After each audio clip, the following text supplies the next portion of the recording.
十几天前，伊朗的自杀无人机首次成群结队地出现在了基辅上空，对着乌克兰各地设施开始狂轰滥炸，以至于乌克兰出现了大片地区停电。一时间呢，伊朗无人机这个名号风头无两。那么，伊朗援俄的这些无人机究竟是一个什么水平？面对这种武器的袭击，乌克兰又该如何应对？曾经的无人机大国俄罗斯，如今为何会沦落到向伊朗来求购无人机呢？咱们接着往下看。无人机被称为穷人的巡航导弹，虽然廉价，但是拥有致命的杀伤力，非常适合现在钱包干瘪的俄罗斯。而如果你仔细研究，就会发现，目前伊朗军用无人机的水平，即便放眼全世界，都可谓可圈可点。毕竟，相较于其他国家，伊朗可谓是最早接触到无人机的国家之一。早在伊朗巴列维时代，伊朗就从美国引入了飞跑者和火蜂两款无人机，作为战斗机训练用的靶机。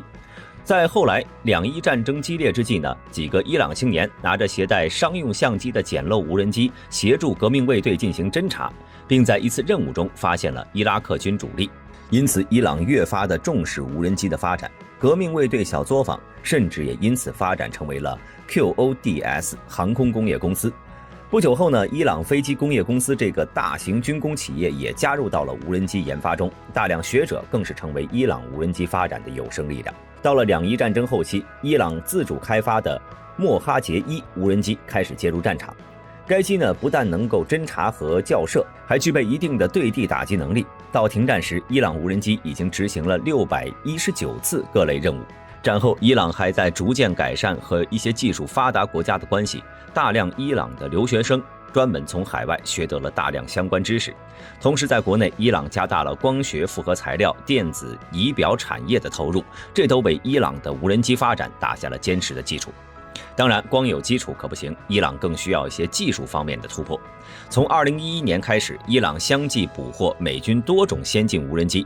由于这些无人机的用途和规格各不相同，使得伊朗可以靠着逆向山寨这些无人机来突破自家的无人机技术。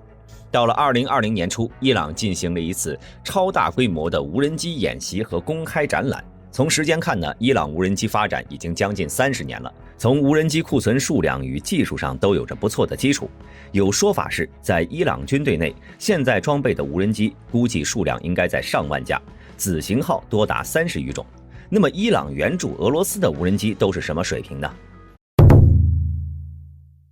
在9月份，俄乌战争出现僵持状态时，俄罗斯从伊朗进口了大量的沙希德136无人机，对乌克兰境内的发电设施展开大规模打击，导致其多个地区断电。而沙希德136无人机造价呢，便宜近乎白菜，结构极其简单，适合大批量生产，无论乌克兰拦截还是不拦截都不划算。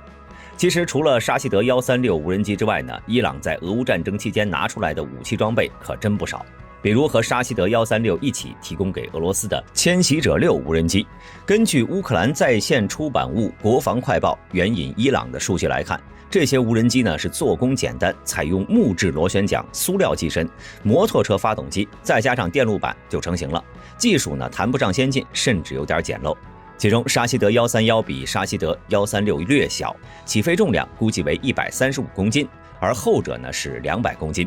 这份报告的主要价值在于对电子元器件的分析。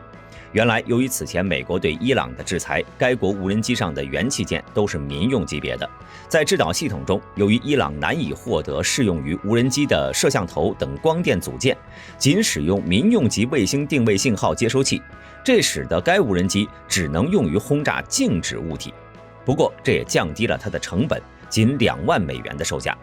与近8个月的俄乌战争中广泛使用的价值100万美元的俄罗斯巡航导弹相比，低成本的无人机可以实现更密集的部署。对于俄罗斯来说呢，这种自杀性无人机成本低、体积小、重量轻，在功率够用的情况下，也无需担心它的寿命和维修问题。毕竟我想俄军在发射这些无人机的时候，也就没想着会去回收。从这款无人机的技术特点呢，也可以看出，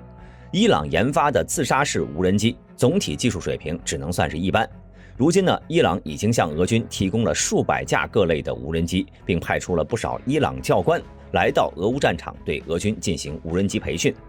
最近就有消息传出，正在赫尔松教授俄军如何使用无人机的10位伊朗教官被乌军全部消灭了。这时就有朋友想问了，俄罗斯是世界前3的军事强国，更是继承了苏联的主要军事遗产，军工水平似乎应该全面超越伊朗，那么为什么如今却沦落到要靠购买伊朗无人机去打仗呢？在无人机方面，俄罗斯可谓是起了个大早，赶了个晚集。早在1956年时，苏联就推出了拉17无人靶机，图波列夫设计局后来还设计了一系列的战术战役和战略级无人机。最引人注意的就是最大航程3700公里、最大速度2.5马赫的图123无人侦察机。此后，图141、图143等型号也相继列装。它们的特点是采用涡喷发动机，利用高空高速飞行性能优势，避免被拦截，甚至能在核战环境下飞行。但由于后来无人机技术可靠性问题无法解决，加上侦察卫星愈发成熟，因此苏联无人机也逐渐不再被重视。进入到90年代，美国开始同步发展配合合成孔径雷达的高空无人侦察机和廉价高航程的无人机，后者也成为今天察打一体无人机的先驱型号。而此时的俄罗斯也是不甘示弱，很快推出了图300这样的大型喷气式察打一体无人机，其载荷可达1吨，能够携带巡航导弹和大型炸弹。但是由于该机成本很高，远非当时的俄罗斯所能接受，而且思路上呢也和现代无人机有很大差别，因此只能无奈退场。毕竟对于当年的俄罗斯来说，图300的确太贵了，无人机这种不实用的东西还是先不研发的好。直到阿富汗战争爆发，美军无人机在中东的表现被各国看在了眼里，因此俄罗斯无人机的发展也再次被提上了日程。但是俄罗斯却只能看到无人机的侦察效能，因此2014年东乌冲突时，俄军无人机也主要是为地面炮兵提供辅助，甚至猎户座无人机最初呢也被定义为单纯的侦察使用，直到2017年才具备打击能力。到了如今，猎户座已经成为俄罗斯战力最强的察打一体无人机。该机最大起飞重量有1吨，巡航速度200公里每小时，最大挂载能力250公斤。在挂载60公斤载荷时，最大续航为24小时。这个性能呢，在察打一体无人机领域并不算优秀。此外，该机目前仍缺乏卫星通信天线，使其有效作战半径大受限制。其作战能力充其量呢，仅能与土耳其的 TB2 无人机相当，距离世界先进水平的 MQ9 还有很长的路要走。而除了性能不佳之外呢，该机的产量更是低得可怜，在战争爆发前，每年仅能产出30架。在后来被乌军击落的海鹰10无人机，更是揭露了俄军内部的腐败。这款俄军的主力侦察无人机，除了外壳外，其飞控、核心芯片、发动机、无线电接收器等设备，居然都是来自其他国家。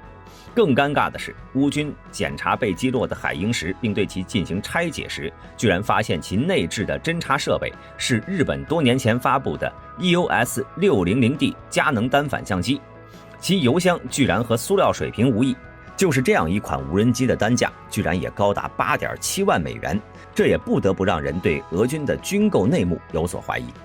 目前无人机除了普通侦察外，还能完成像电子战和综合打击等任务，但在实际运用中却有不同于传统有人战机，对航电和遥控技术要求很高。而俄罗斯在这方面呢，本身就存在长期不足，例如现代无人机的内脏、陀螺仪、倾斜传感器、发动机、微芯片严重依赖国外进口，这也是卡住了俄罗斯无人机发展的重要原因。因此在无奈之下呢，俄罗斯也只能向伊朗求购大量的廉价无人机来上战场。毕竟战争打的其实是钱，这是一个常识。武器的性价比、攻击效率、成本成为一种重要的考量因素。俄罗斯缺钱这件事情已经是路人皆知了，自家的高精确导弹实在是太贵了。在大规模轰炸不现实的情况下，伊朗价格低廉的无人机就完美契合了俄罗斯的需求。普京知道，仅凭着目前乌克兰战场的俄军实力是无法在军事上取得胜利的，而且随着各国的援助，只会让乌克兰的反攻更加猛烈。于是，为了破坏乌克兰的战争潜力，俄罗斯不惜从伊朗手中购买各种无人机来破坏乌的能源和基础设备。那么经过多次无人机袭击的乌克兰，如今又有什么应对办法呢？一位乌克兰军官告诉美国新闻网站政客说，他所在的赫尔松部队最近在受到无人机攻击后，失去了一座弹药库、2辆坦克和油料车队。伦敦智库表示，虽然雷达制导的火炮可以有效对抗自杀式无人机，但乌克兰军队拥有的这些武器数量有限。不过不幸中的万幸是，大部分袭击乌克兰的无人机都不是十分有效。毕竟这些无人机携带的弹药实在是太少了，与常规导弹相比，杀伤力十分有限。或许在伊朗无人机刚上场的时候，确实是打了乌克兰一个措手不及，但随着各国的先进设备来到之后，伊朗无人机的威胁已经大大降低。例如在10月2号凌晨，俄军用伊朗制造的7架无人机袭击了尼古拉耶夫，其中有5架被敖德萨防空导弹旅和赫尔松防空导弹旅摧毁。这证明，除了伊朗的无人机已经成为俄军的主要无人机装备之外呢，也说明了乌克兰的反无人机作战也十分有效。同时呢，为了更好地保护乌克兰的民用设施，北约决定向乌克兰提供反无人机信号干扰器，以便他们对抗伊朗制造的自杀式无人机。好了，本期视频到这里就结束了。大家对于伊朗的无人机都有什么看法呢？欢迎在下方的评论区留言。喜欢本频道的朋友，请点击下方的订阅按钮。我们下期再见。